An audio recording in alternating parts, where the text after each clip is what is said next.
Please go subscribe to the Rumble channel for Franchise Sports TV under the name FSTV22.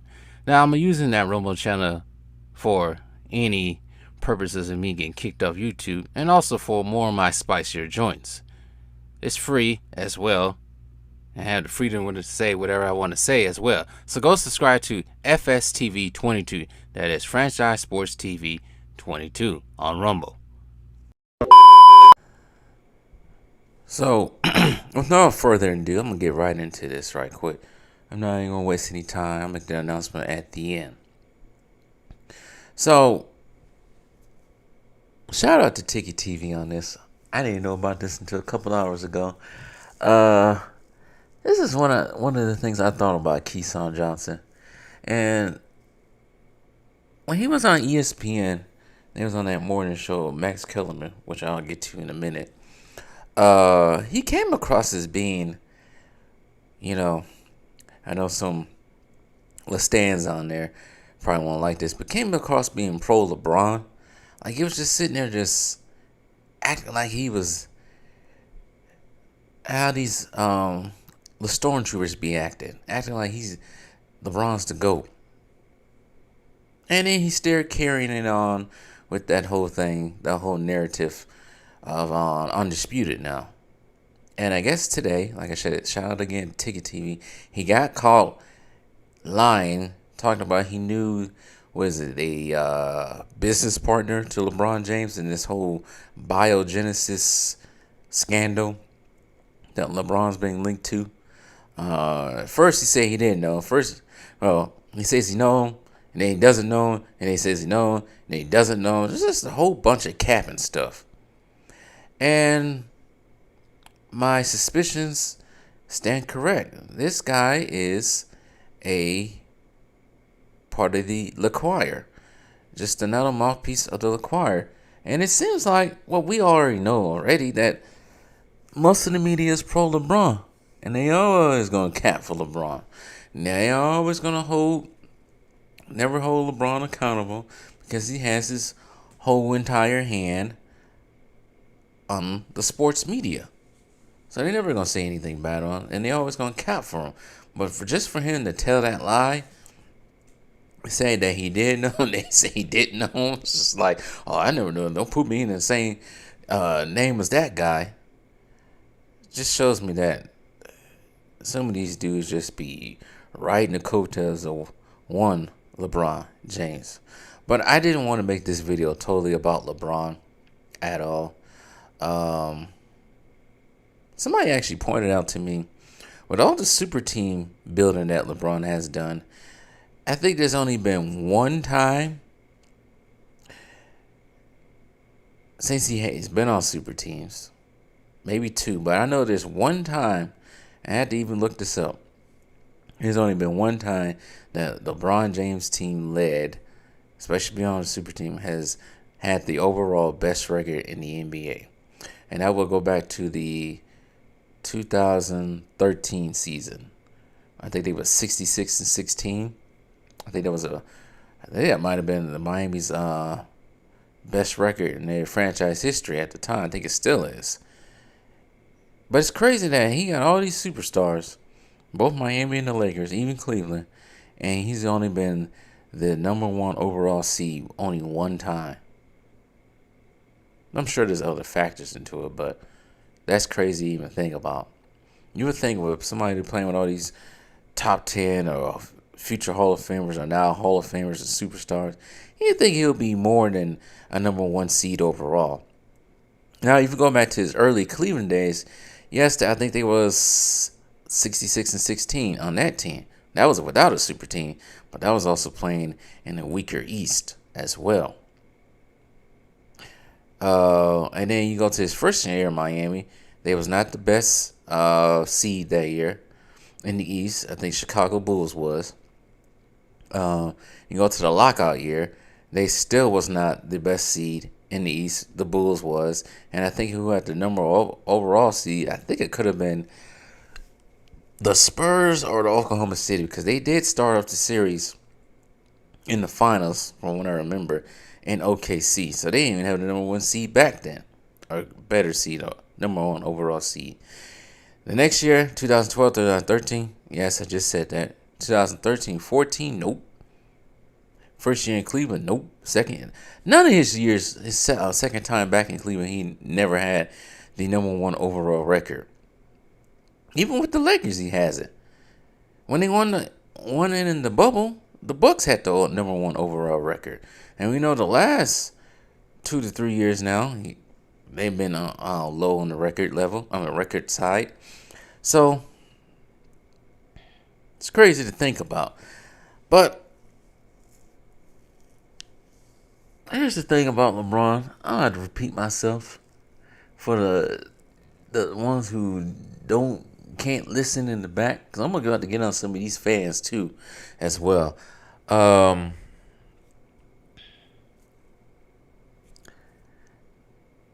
When LeBron was drafted in 2003, I think he was probably one of the most likable players in the NBA.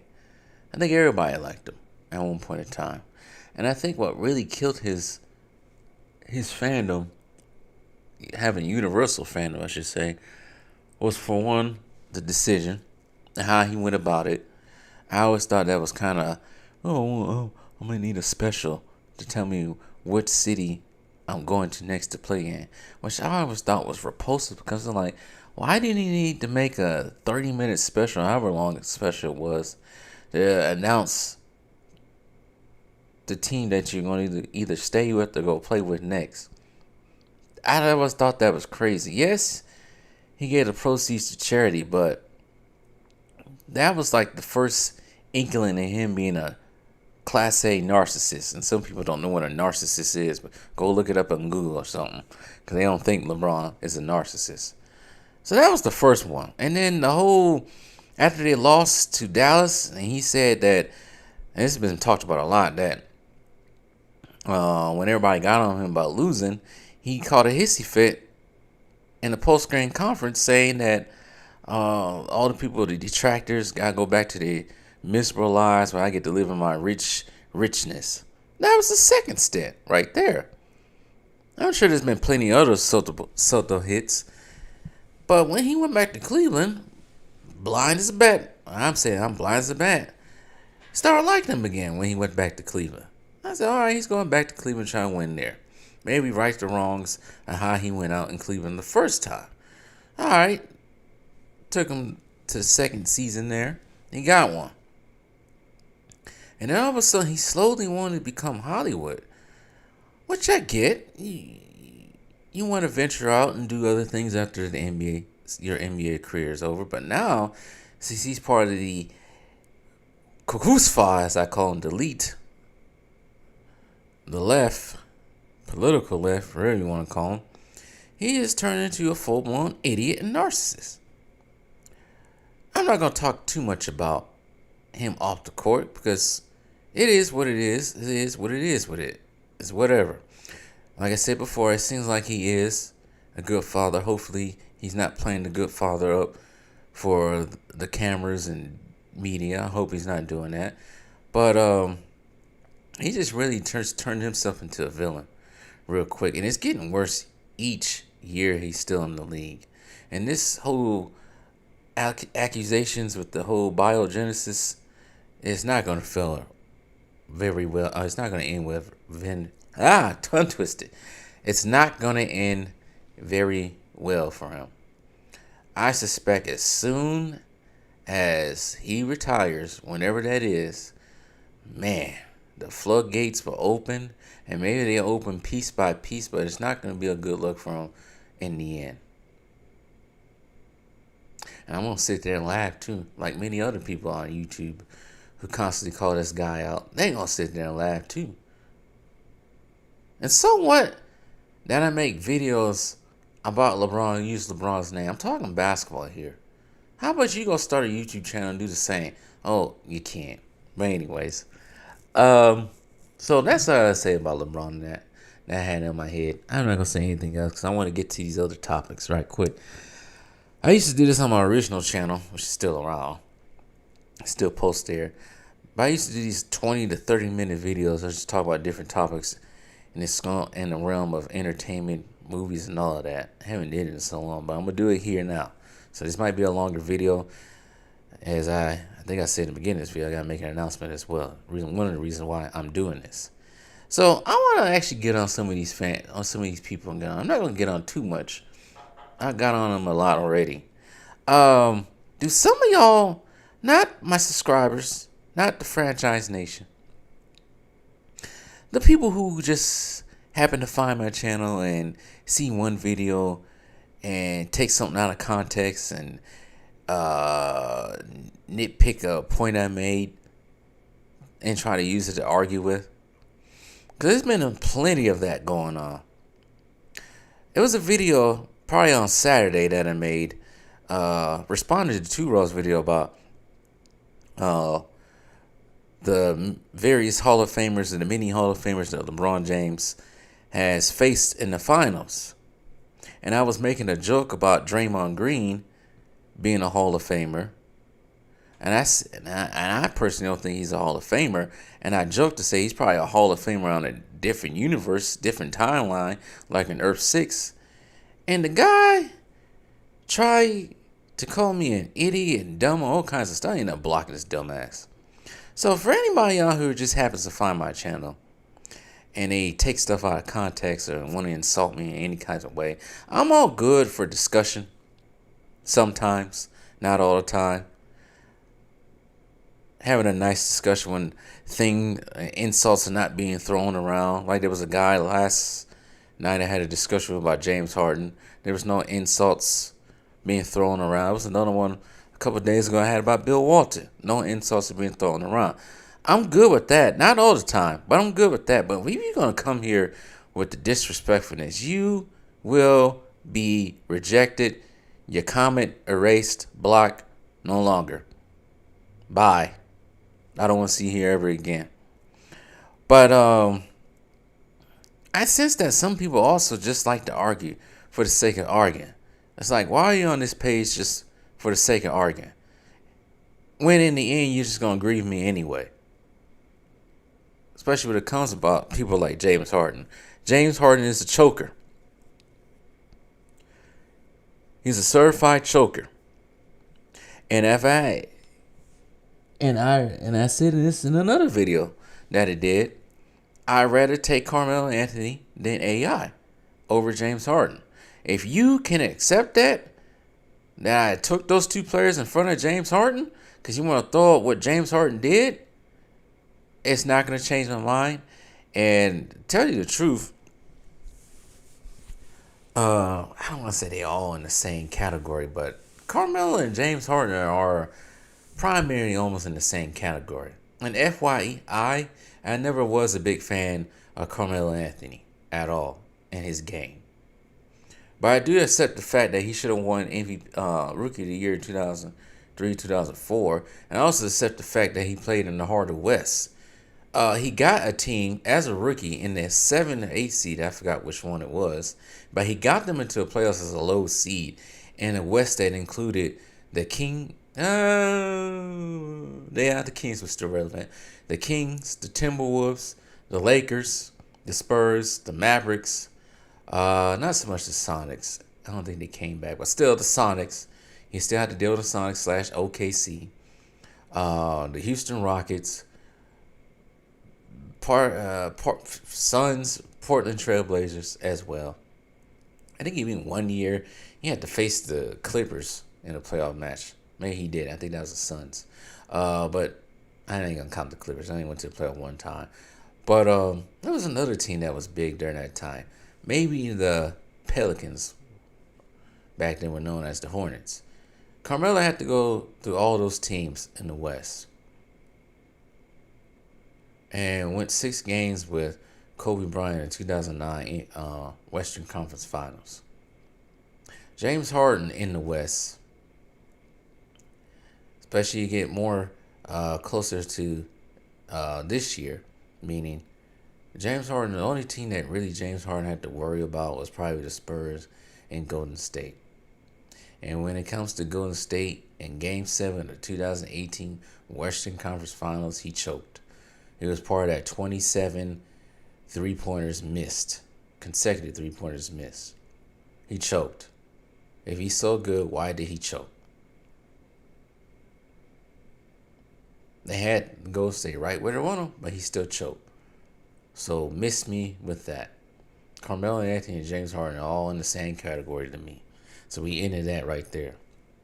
So this guy already admitted that James Harden is a loser. He's a choke artist. So what are we arguing about? I just don't get why people continue to argue when you already agree with me. You agree that James Harden is a choker. So why do we keep going on about this? Stuff like that. But anyways, that's all I wanted to say about some of these randoms coming into here, getting mad that I don't kiss their favorite player's ass and misinterpret what I say and try to say, oh, you make it sound clear, even though I made it sound clear enough already. Do I need to make bulletin notes and post them in the video so you guys can get it? Some of these dudes that be coming in here slow as hell probably went through high school through remedial classes or something. But anyways, Jason Whitlock. Now I get what he's trying to do. I think I get what he's trying to do. And I spoke about this before. Either one or two things. He's trying to impress his white zaddies, which I don't even think his white zaddies he really even mess with. I think this man is just a jealous fat man who is jealous of the success that Shannon Sharp has, that Deion Sanders has, the other many black athletes have had, and he never got a piece of the pie when it came to that success.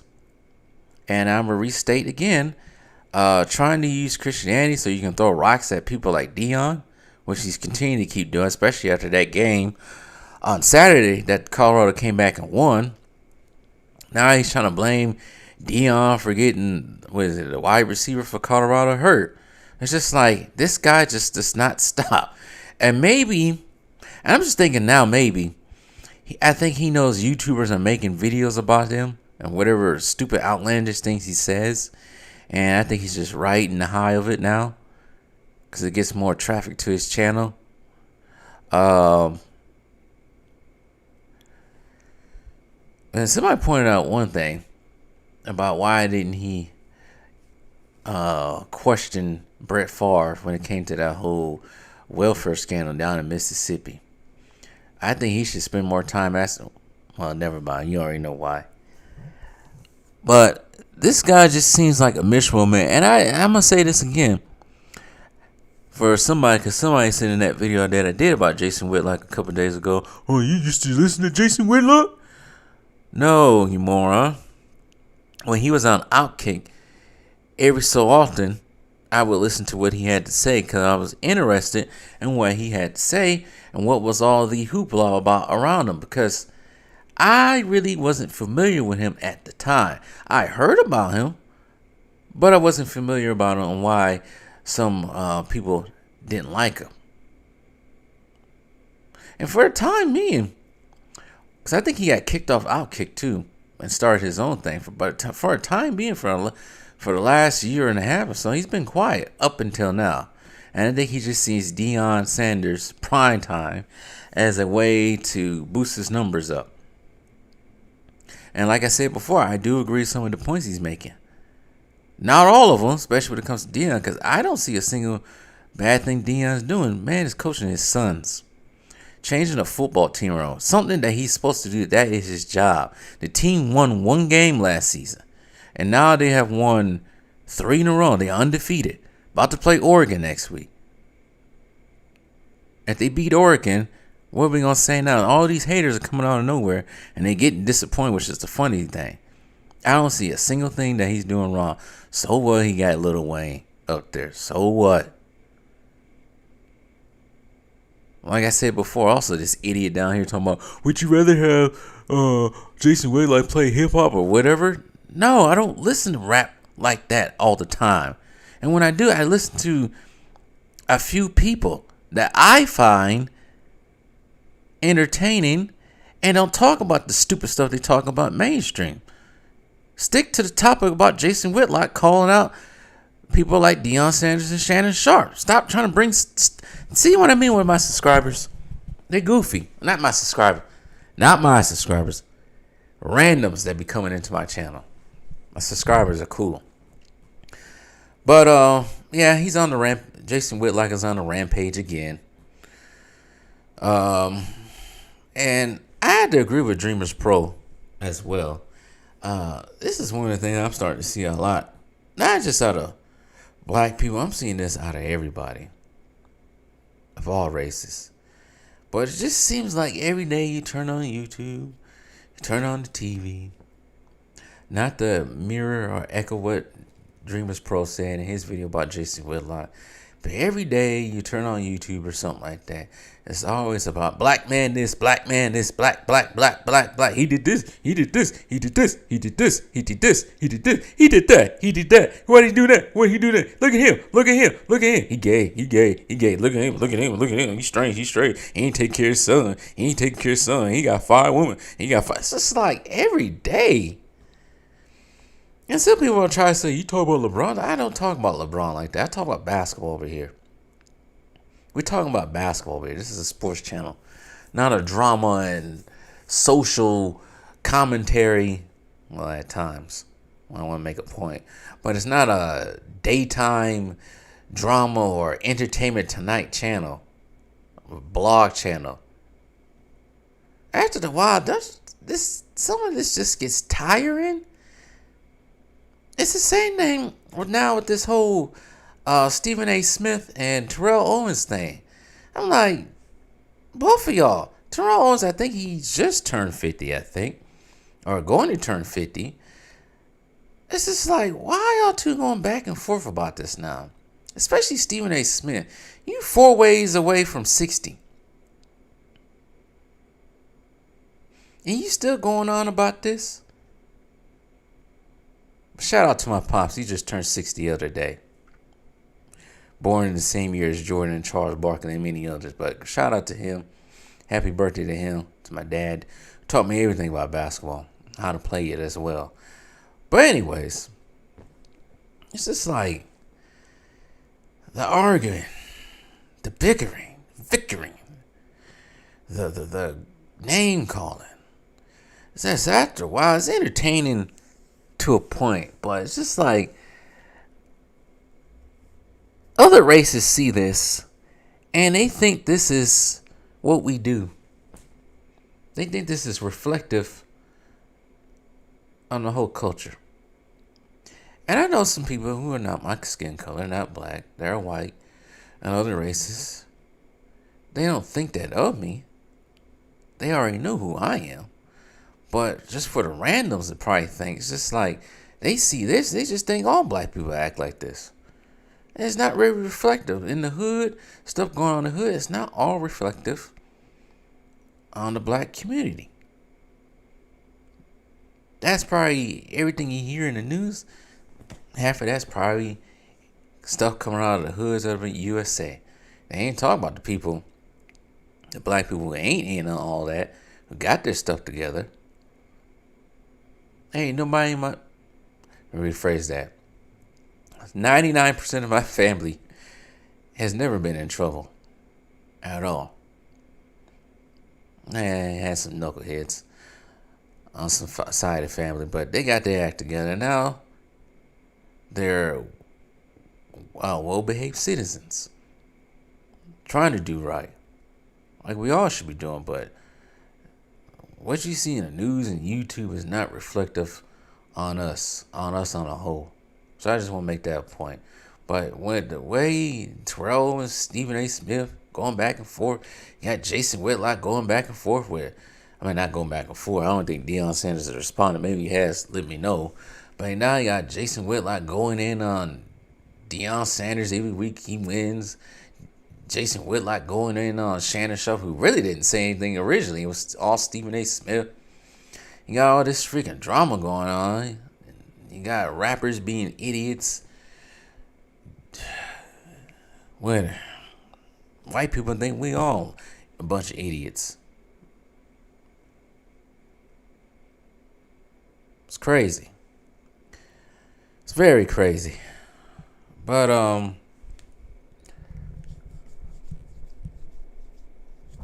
had to agree with Kyrie Irving. Terrell Owens and Stephen A. Smith need to quit that. And Stephen A. Smith is a low,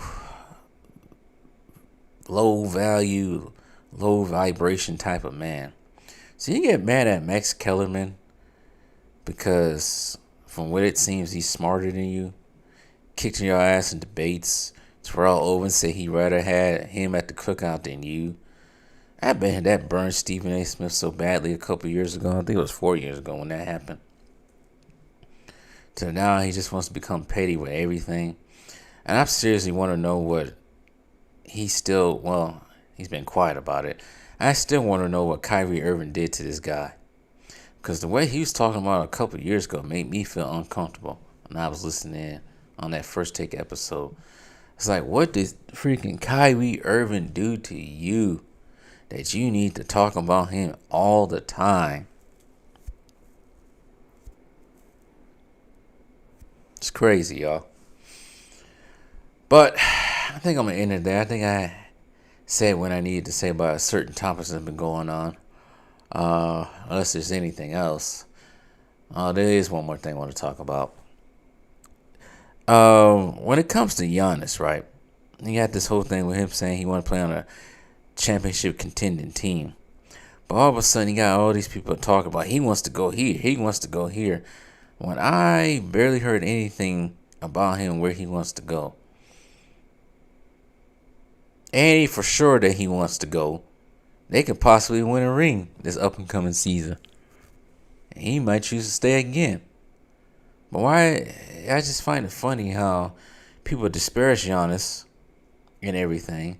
But as soon as it's time for him to sign a new contract or extend his contract, they sitting there rolling out the red carpet flags for him in every city.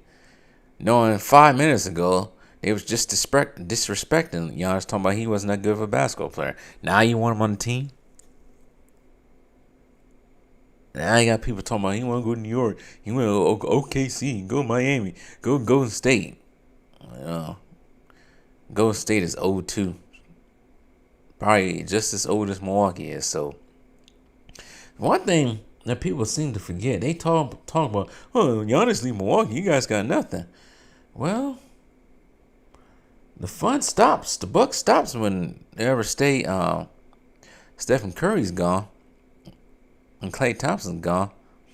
Most of the two are gone. Y'all are back to 2001, 2006 Golden State Warriors again. Because you got rid of Jordan Poole, who could have been their future. Unless you're going to ride on Jonathan Kuminga or something like that. But I don't see that happening. So, unless they get another good draft pick in the next couple of years, they may be back to the basement again. But anyways, some of you guys may have known this already. I want to announce it again. Couple announcements actually. I'm gonna announce this one again. For the next 2 weeks, for the rest of this week, next week, probably up into October, I won't make any videos at all. I'm taking a break. I feel like I'm getting burnt out trying to do 4 different YouTube channels and other stuff. And plus, I'll be out of town both weeks, starting in the middle of this week and next week.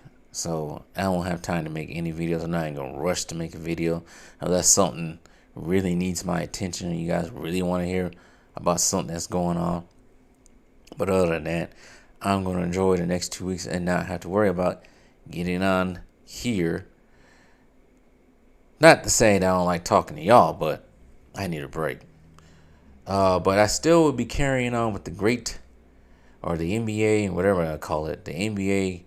The great NBA, all NBA team preseason tournament. Keep on participating because I like to see your guys' answers. But we got to be real with some of these teams that put on here. Some of y'all said the Miami Heat, starring Udonis Haslem, Bam Adebayo, Glenn Rice, Dwayne Wade, and Tim Hardaway will be the team of Alonzo Mourning, LJ, Anthony Mason, Jamal Mashburn, and Baron Davis. Do you guys understand? I know some of y'all guys understand. You guys understand that Alonzo Mourning, for a time, was probably one of the best centers in the league. And you think Bam Adebayo can do anything with that? I think we get so caught up on superstars' names we don't think clearly. Not saying that anybody that I know, any of the subscribers I know, did this, or some be some randoms or some passerbys.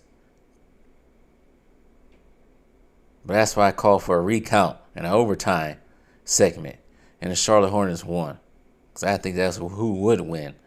But anyways, y'all guys have been great when it comes to that. Continue to keep participating. It don't take much. But just to let you know, I actually said something in the community tab.